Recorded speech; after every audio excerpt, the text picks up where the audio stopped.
This is Antic, the Atari ST podcast.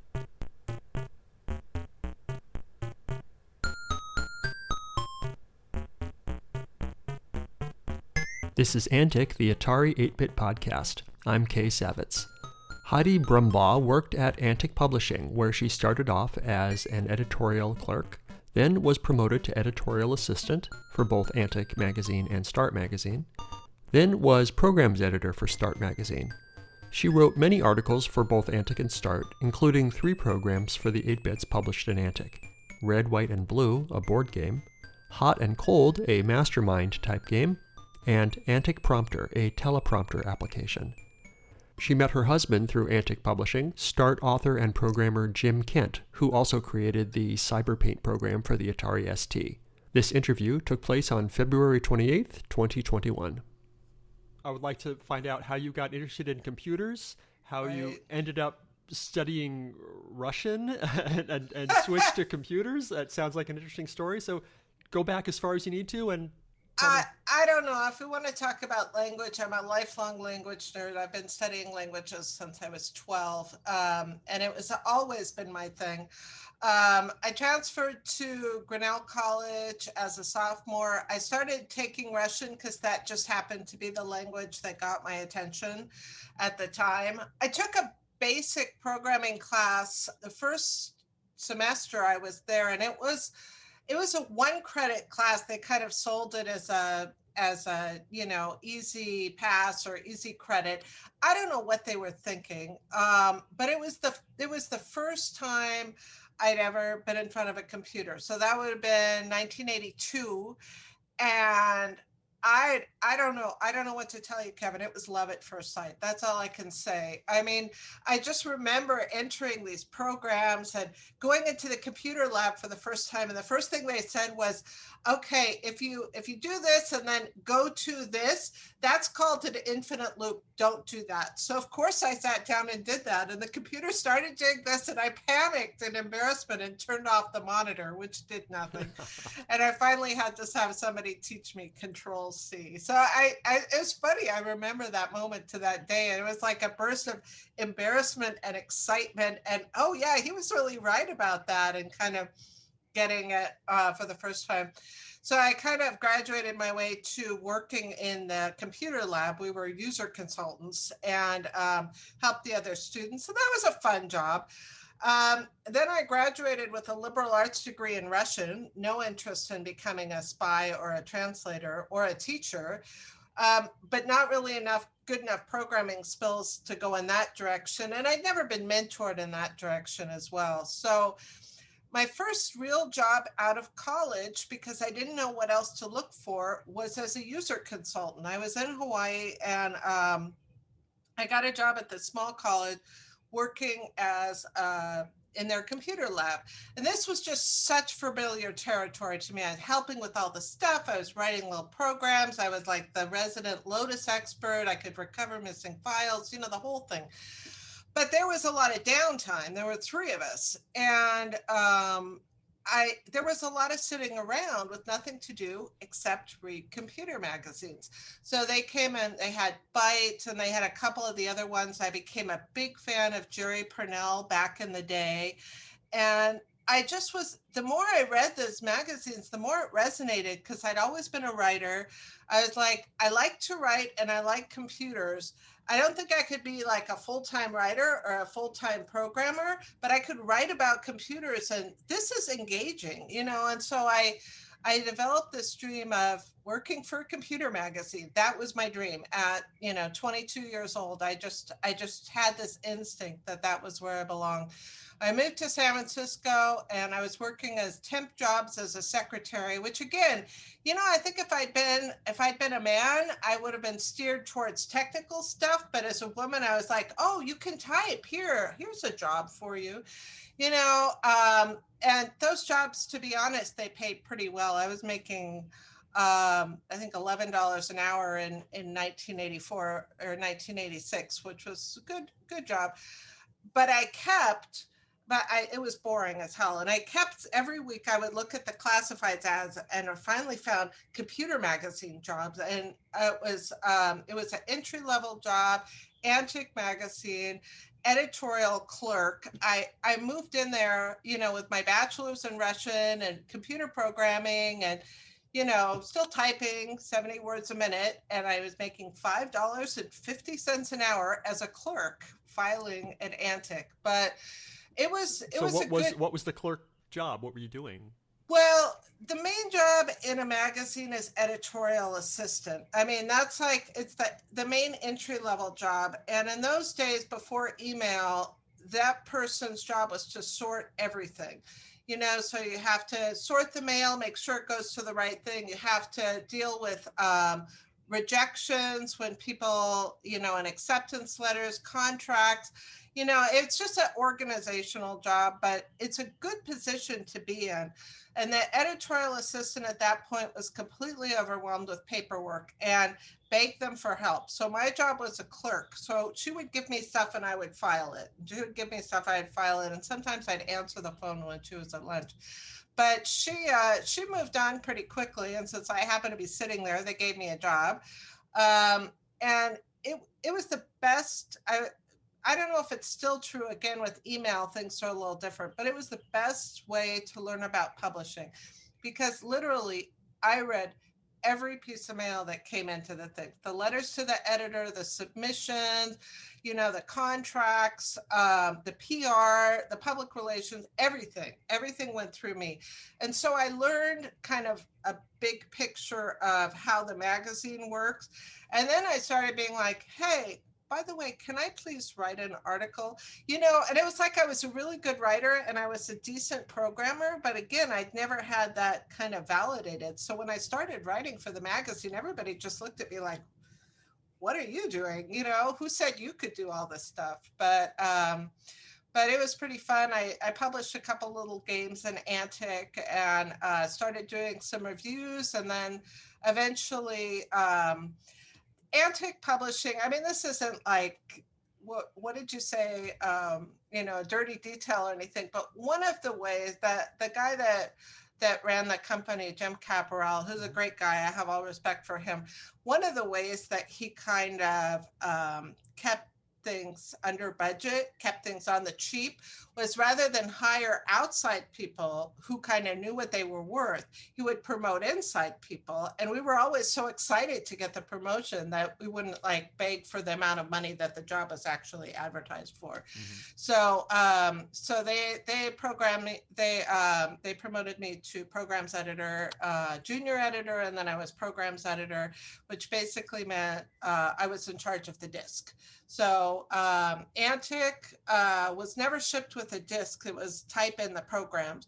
But START magazine for the Atari ST was shipped with physical disc. So my job was all of the articles that were related to anything in the disc was my domain. I had to make sure they ran correctly. I had to edit the articles. A lot of times I would work with the authors, and so on and so forth. So that ended up being like the job. When I think about my days at Antic, that was the fun stuff. That was what I was dreaming of when I was like reading, those Byte articles way back then. So that's kind of the story arc.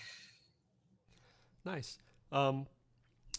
So yeah, I according to my notes, you started off as an editorial assistant and then went to programs editor. Clerk, editorial assistant, junior editor, which is, again, they give you a title but not a raise, and then programs editor. So yeah, nice. that was where I kind of topped off. Yeah, I got one of those machines. When I started that job, I had never used the Atari machines. I, had used the mainframe in college, and then whatever we were using at that other place in Hawaii, I don't even remember, but this was a new world to me. And so the editor, Nat Friedland, he gave me an old system that they had laying around, and I took it home and played with it. And I played Load Runner all the time. I looked at some language learning games, which kind of ended up the direction that I ended up going in my later life. And I learned how to program Atari Basic, which, was not rocket science, but it was Sure. pretty fun. So I did start to program some games and have fun with that. Nice. So you did, I found a couple of programs that you wrote. One called Hot and Cold, which was a sort of mastermind sort of game, which I think was your first published game. What do you remember about that? I don't remember it until you just meant it. I remember every time I submitted a game, they changed the title. But I think that was probably when I was in college, I did a lot of that, like program a Yahtzee game or, take kind of a regular game and program it. I don't actually remember that at all. I have to look it up. I don't remember what what prompted that, except for maybe just wanting something to do or being bored someday. Sure. And the other game, actually, your first game, I correct myself from before, your first game was Red, White, and Blue, which was an Othello game. Pathfinder. I called that game Pathfinder, and they made me change it. And then they made it Red, White, and Blue. I don't know, Othello game. I mean, you were trying to like find a path through some things, and whatever you did next. If that was an Othello game, I didn't know. I remember making it up and writing it, and then they just changed the title and put it in the July issue and called it Red, White, and Blue. Changed the colors. I remember Jim Caparel, the publisher, came down, and I had either just published it or it was going to get published. And I remember he sat down and played the game and like was talking to me about it. And I just felt so, like special, because he was like always this like blurry figure in the background. But he was a nice guy. He was really engaged with it. And it was a fun game, except you couldn't win every time. That was kind of the thing. It was randomly generated. So some boards were just unsolvable. And I think there was, I seem to recall like some controversy about the article, because I said some boards will be impossible to solve. And then they changed it to some games will suddenly become impossible to solve. And I was indignant by this change. I was like, no, it's always impossible. I mean, once it doesn't matter what you do, but it came up randomly every time. I don't recall getting any feedback, but I remember that one. I was very excited and proud to publish that one. Yeah, that must have been a thrill to have your program appear in the magazine, and it was, and I just like I said, it did make me feel a little bit more a part of the club, it was a really great place to work for that time in my life. I mean, I remember our tech guy, Charlie, I'm blanking on his last name, super sweet guy, super, super nice guy. I kind of mentioned to him a couple times, I don't even know how to solder two wires together, And one day he just took me into the back. He says, "Oh, I'm going to show you how to solder two wires together. You said that too many times to me, And then other times I would go to the art department, and one time he showed me how they laid out the magazine and how they did everything. So by the time I was out of there, I was pretty well grounded in publishing. So yeah. Nice. Your other program was Antic Prompter, which was the teleprompter. The teleprompter game. It was not a game. It was I remember. Okay, you did all the research, didn't you?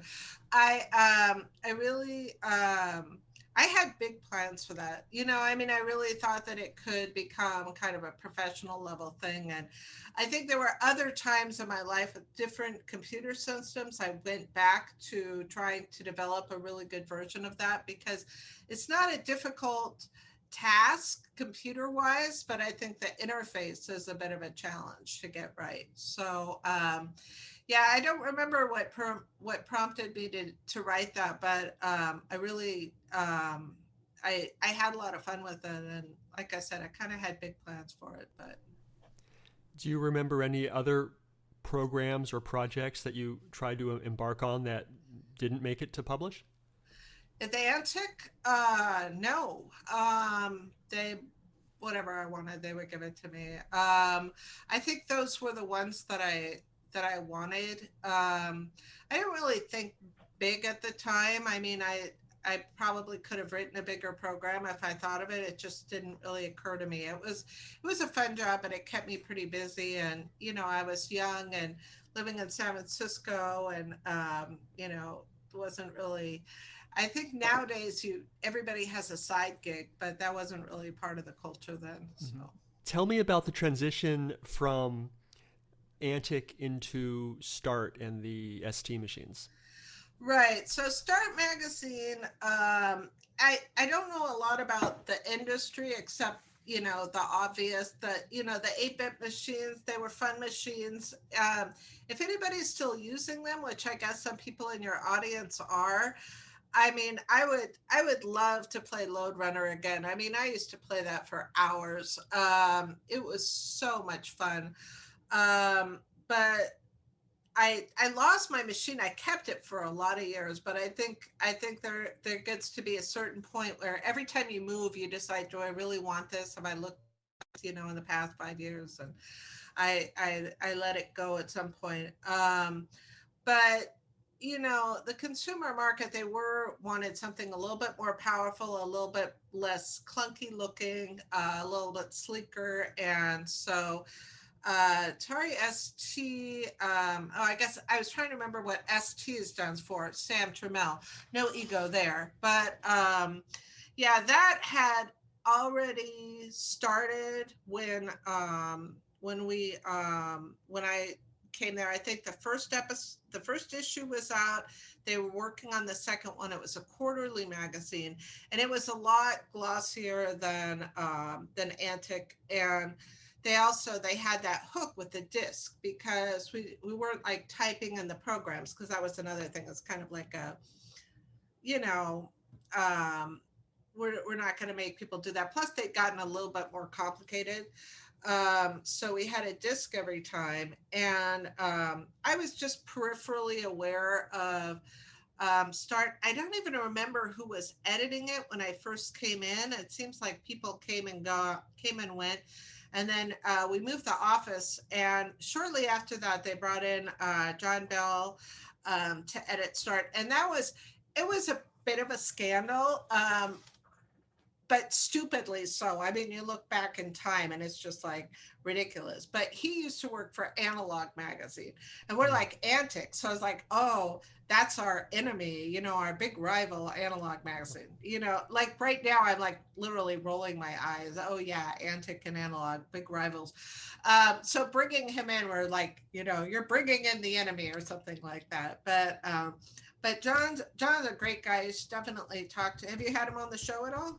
No, I haven't. He's definitely somebody to put on your list, because, like I say, he came in from Analog. I think he was doing it a little longer than me. He's also, he and Tom Hudson were really good friends. I mean, they're like best of buddies, talk on the phone every night. I think John and, I don't know, I think if you look deeply at stuff, John, well, maybe I shouldn't even say this, but I don't know where Tom got interested in the STs, and maybe it was collaborative, but he was always doing stuff for us, and I think that having that pathway opened stuff up. Antic Magazine, Antic Publishing, they had the magazines, but then they also published software. And I don't recall if they published 8-bit software. Yes, they did. They did. Okay. And then they also published ST software. And that, like I said, maybe, Tom would have found his way to that venue without being friends with John, who worked there. But you could ask them about it. I like I said, I really don't know. But John is a super nice guy. He's a really sharp editor. And there was John and Frank Hayes were kind of running the magazine at that point. Frank was, and Patrick back a while. Frank was, I think, working on the disc. technical stuff, and John was handling the editorial everywhere else. And I used to just basically crash the meetings, and that was how I got promoted, because I would like go in there and I would like listen, and then I would shoot ideas over the cubicle. And I don't want to get, I think I mentioned already once the sexism, but there's like the sexist trope where a woman says something in a meeting and then a guy repeats what she said, and takes credit for it. And that happened to me a couple of times. And finally, I just like get up there and walk over there and tell them my ideas in their face. And they're like, "Why don't you come and join the meeting, Heidi?" And I'm like, "Why, thank you. I would love to join the meeting." So that happened. And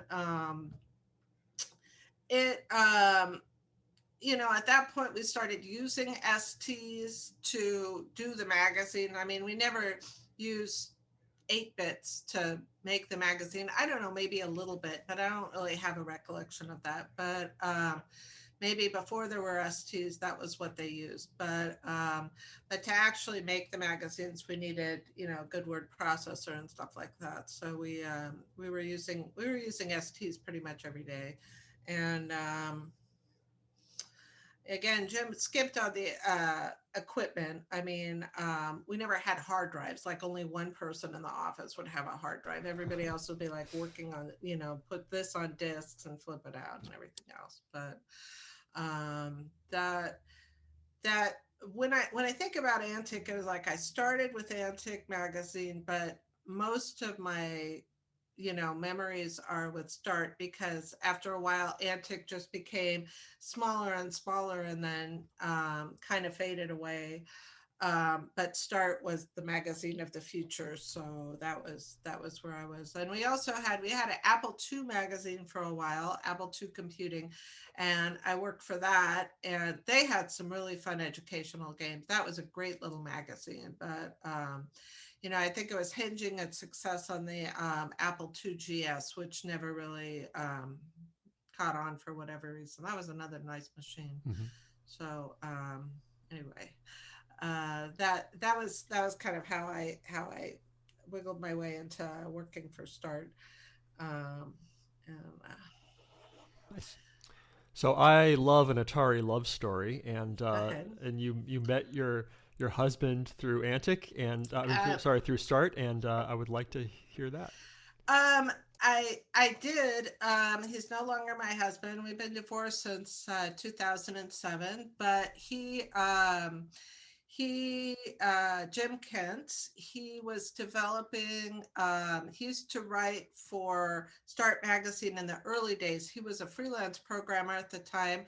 He did Amiga and ST development kind of as a freelancer. And almost everything we did was over the mail in those days. So, people would send in their stuff and then they would send it back, and everything was over the mail. We had contributors all over the country, except for Jim Kent, because he lived in, I didn't know this at the time, but he lived in this cramped little apartment out in the avenues. And he didn't work in an office. He just worked in his office all the time. So whenever he would like finish his article and get ready to submit it, rather than mail it, he would like drive over, because it was like human contact. So he was kind of a, he was a person that you would see around the office. And, I chatted with him a few times. It's kind of a funny long story, but in undergraduate, I did go to Russia, the Soviet Union, in 1984. And one of the things I brought back was propaganda posters, which are just absolutely huge and dramatic. And John Bell was actually a bit of a Russophile, which is kind of surprising because he was a really conservative guy, but he was just really interested in all things Russian. And it was going to be, his birthday was coming up. I called my mom. I said, you have to FedEx that poster to me. She said, FedEx, $15. Are you crazy? I said, no, you have to send me that poster. I have to give it to John for his birthday. It's the perfect present. So, so she sent me this poster, and I gave it to him, and he loved it. His face lit up. It was like the coolest thing he had seen in his life. This giant worker and Russian, text on the top, and, all this stuff. So of course he put it up in his apartment. So there was, which I never went to. I mean, I wasn't really friends with him outside of the office, but they were having this meeting with John Bell and Gary Yost and Jim Kenton. I don't know if Jim Caparel was there or not. I don't know who else was there. All I know is that they all ended up at John Bell's apartment. And the topic of the poster came up and said, oh, Heidi gave that to me. And Jim was just really interested in that. I was like, okay, so Heidi is getting a little liberal, gives John Bell, this arch conservative, this Russian poster, and he loves it. So I think at that time he'd seen me around before, but I hadn't registered with him as anybody who might be worth talking to. Mm-hmm. But after that, it's like, maybe she's interesting. So he kind of started stopping by, and he would come by my desk. And then one day he just came in and asked me out. I was like, okay. And, I didn't have a lot of other prospects. We just started dating and kind of kept dating, and, ended up getting married and having kids, and, the whole 9 yards. So that was kind of the origin of that, was giving John Bell that poster, I think. I don't know if he ever would have noticed me otherwise. It's kind of a funny, long story. Nice. How did your time at START come to an end? I think it's an organizational thing where you just, you get in, even if you have a job that you really like, I think there's always that drive to get a little higher and do more. And also I wasn't being paid a lot of money, and I always felt like I just started to feel like I'd outgrown the job, and I wasn't sure exactly what I was going to do next, but I was having trouble figuring that out. So I wanted to go into software development, I think. It's kind of hard to look for a job while you have a job. So I ended up just leaving. And after that, I just kind of floundered for a while, had trouble finding a good place. And then I was doing freelance editing for a while. I did computer books for the Wait Group in Marin, which was a really good job. I really liked doing that.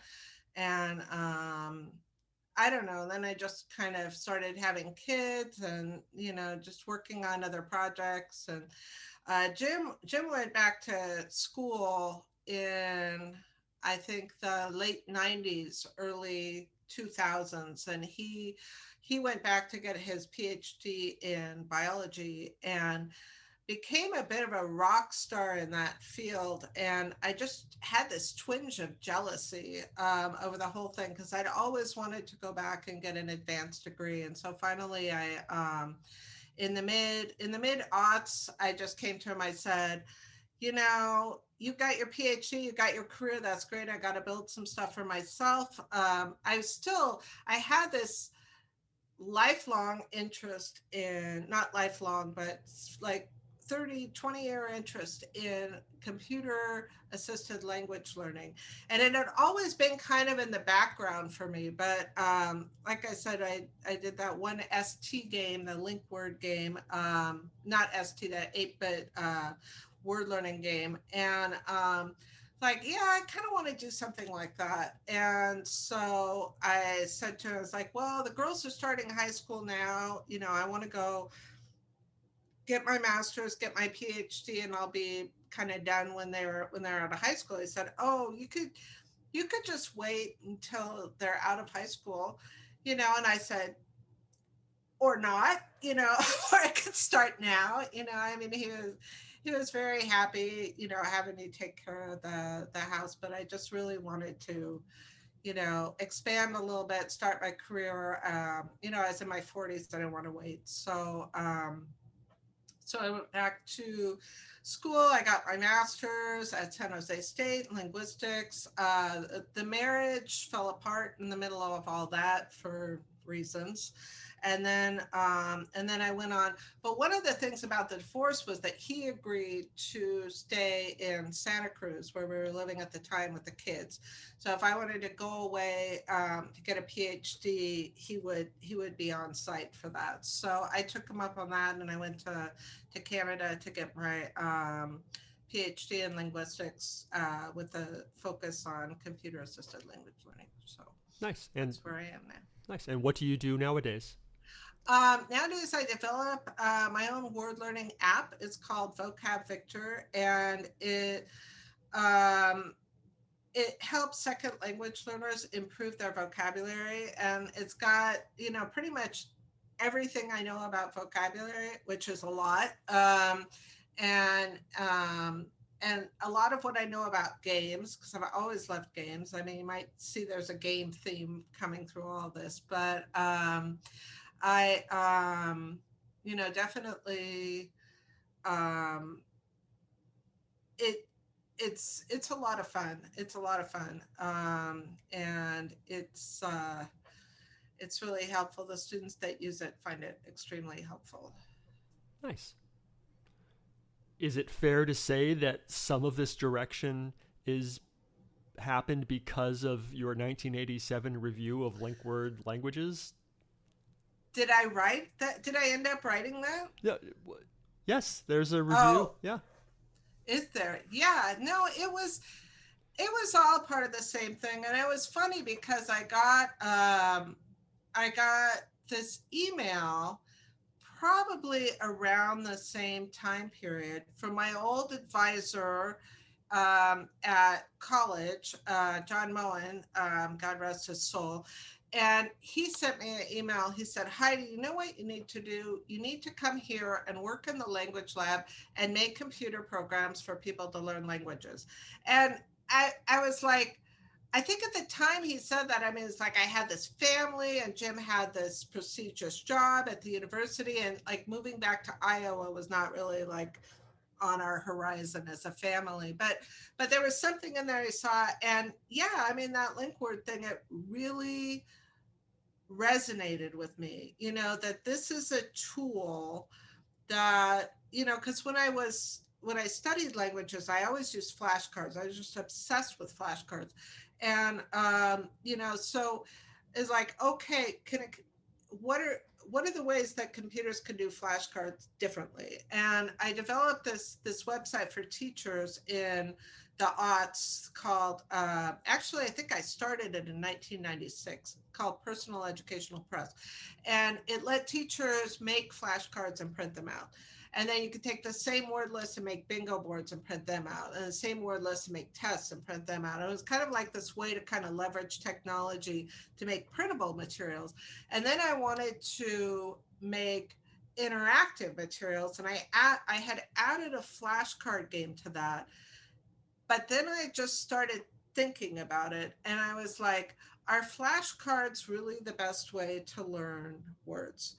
And that question led me to 8 years of graduate school. I kid you not. And then when I came out the other end, my goal for Vocab Victor, and it still is, to build a better flashcard program, because computers are so superior in so many ways to paper and pencil, because they're multi-dimensional and they have memory and they can keep track of things, and they can keep track of a lot of things. I mean, we built up a database of 19,000 words. And then if those 19,000 words, we put in millions of word relationships. So when you play a game, your word list comes up, and then it comes in and it brings in matches for that word. And it's completely automatic.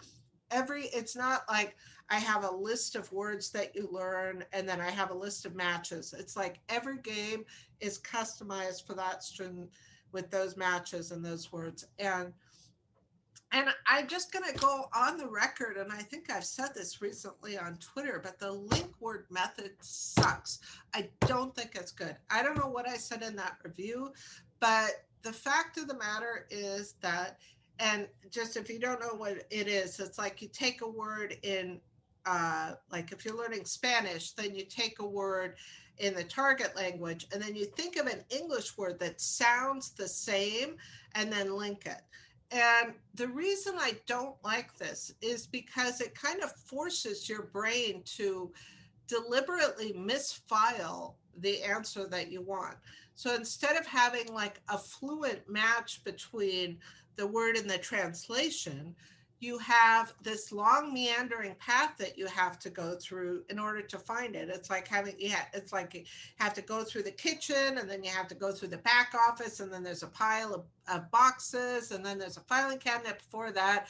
It's not published under C for cat, it's published under, and all this stuff. And yes, it will help you remember words. I learned this method in the 70s. It was used in DLI. And of course, I was a nerd. So I lived in Monterey and talked to people at the Defense Language Institute. And he taught me how to count to 10 in Russian using this method. And I still sometimes use it. A din means one. So you think of a den, a bear cave with one bear in it.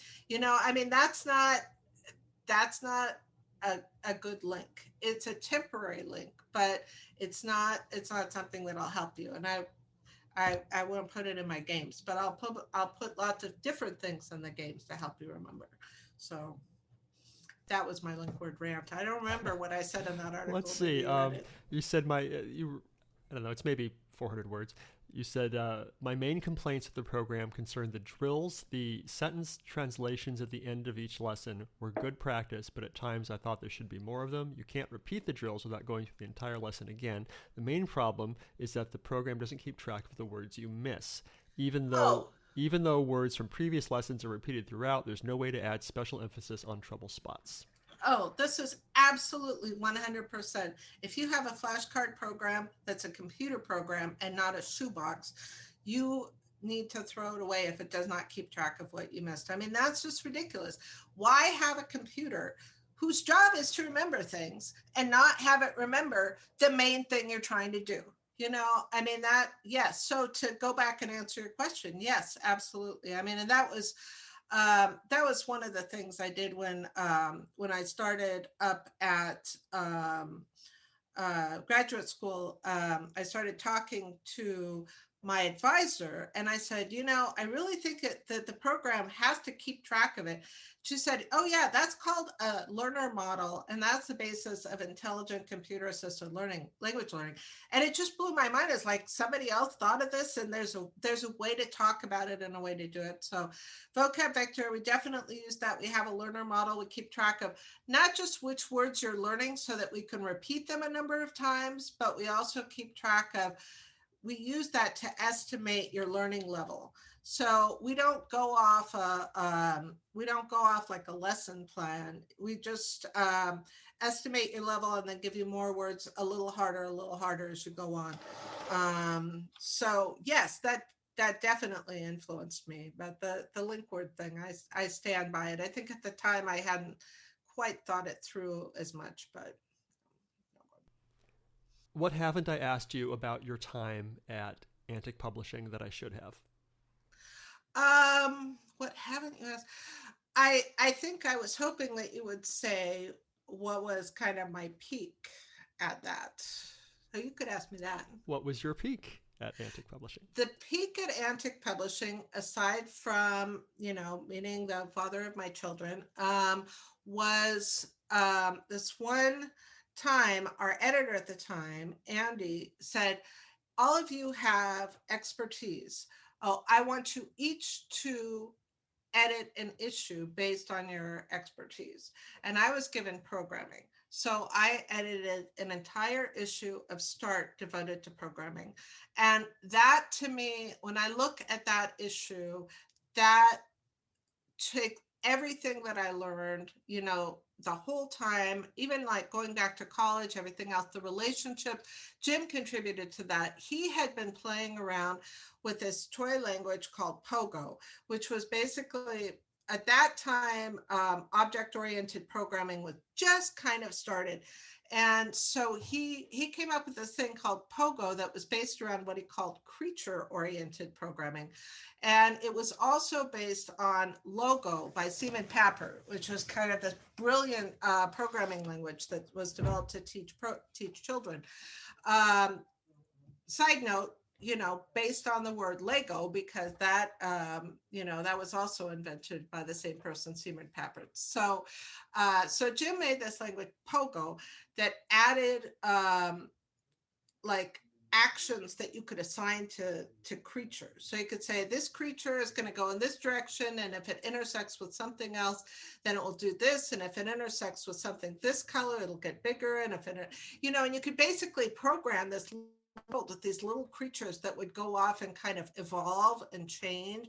And it was amazingly cool. So I had that in there, and then we had articles about programming, and we interviewed some, I haven't looked at it for a while. We interviewed some programmers, and just like really, like, I always felt from that first day, when I had was in that PDP 1170 and I made it to that infinite loop. I always loved programming, and not because it's like logical or scientific or mathy, but because just fun as hell. And I wanted people to have a chance to experience that joy that I had. And so writing that editorial that I wrote was along those themes, and giving them kind of a language that would be relatively easy to learn, that they could play around with. And, just hoping that I could inspire somebody to find programming as creative and fun as I did. I mean, that was kind of my peak. And we put a turtle on a pogo stick there. So the turtle was for turtle graphics, and the pogo stick was for the motion that we were doing. So anyway, that was definitely my peak. And those 8-bit computers, they were a lot of fun for a lot of people, and they still are. And I think that, I don't know, I mean, you think about a 12 or 15-year-old, my boyfriend, new boyfriend,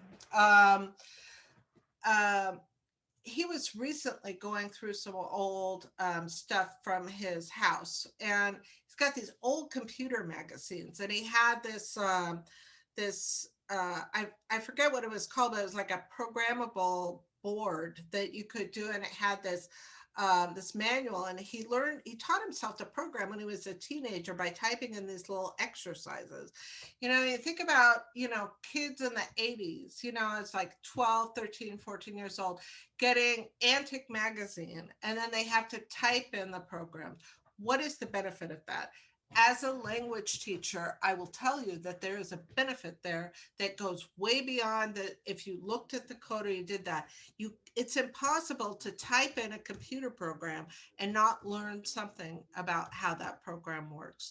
And so you have this pedal to the metal thing that was happening, that yes, the world is bigger now, and yes, you can go in and you can look up anything in the world, but it's almost like by having all those choices, we've lost the path of this one simple thing that, if you do and you engage with you and you do deeply, is going to teach you more about computer programming than 99% of what you're going to get on the internet. So I was thinking about if we could. Oh, he put them away. I was going to say we could go get them because they were out. I was going to show it to you. But if we had, I think we've lost something. And it was funny because it's a really short window, before we had any computers at all, to then when we had these home machines, the 8-bits that were just, again, pedal to the metal. You'd really close to the source there.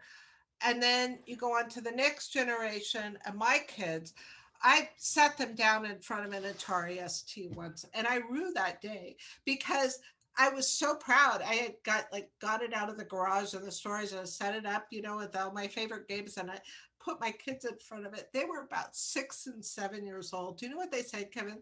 That, oh, look at the baby computer. Oh, even the Atari ST, which was cutting edge of those days, it's still like a baby computer to my kids. So within one generation, we got from a tool that by getting a magazine in the mail every month and typing in programs, you're giving 13, 14, 15-year-old or younger or older, boy or girl, the tools that they need to learn how to program, to really program, and now we just give it to them. It's like, just click here. Oh, this has got everything you want, but it's not engaging. They can't hack it. They can't go in at that level. Or if you want to go in and be a hacker, it's like you can do that, but the path is a lot farther. You have to want to do it. How do you know what you want to do before you've tried a lot of stuff?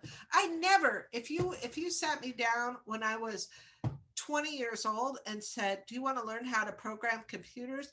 I would have smacked you in the face. I was way too cool for that. I'm about the poetry, man.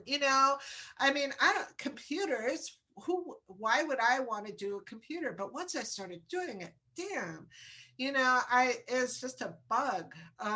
So anyway, for those of you that still have them, the only thing I can say is share them with your kids, bring in the neighbors after COVID, let other people have this chance to kind of find that joy. And, I don't know, maybe there's like the Raspberry Pi, maybe it's like we go up and then down, see that again. But, print magazines are just not viable. And I think when you have that tactile thing, there's something that you miss from blogs or podcasts, no offense. So that, I think that's my insight. And, I really thank Jim Caparel for letting me do all that stuff, even though I was underpaid as hell, but it was a great job for me at a great time. And I got a lot of great experiences out of it. I learned how to write. I learned how to edit. I learned how a magazine works, and I've used all these things, in my future, the rest of my life. So. Thank you. As a person who was the perfect age that you were just talking about, 12, 13, 14 years old, reading Antic every month and every other computer magazine that I could get my hands on, I want to thank you for helping to produce something that was very important to me and taught me so much about computers. And I read every page and learned so much and enjoyed it. You probably read my articles and typed them in. Certainly. My games. Yeah. Excellent. Well, thank you so much for having me. I said I've been looking forward to this all week. I haven't thought about those days for a long time. But it was really a fun time in my life to be in San Francisco and working for computer magazines, which, it just kind of was a really right place, right time for me. And I'm glad that, I'm glad to hear you benefit from it. And I'm glad that people are still keeping that alive, and more power to them, and more power to you. Thanks a lot.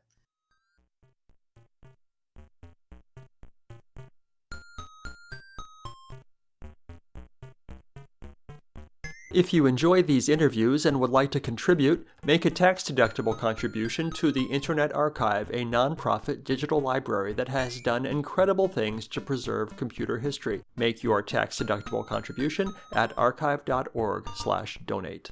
Thanks.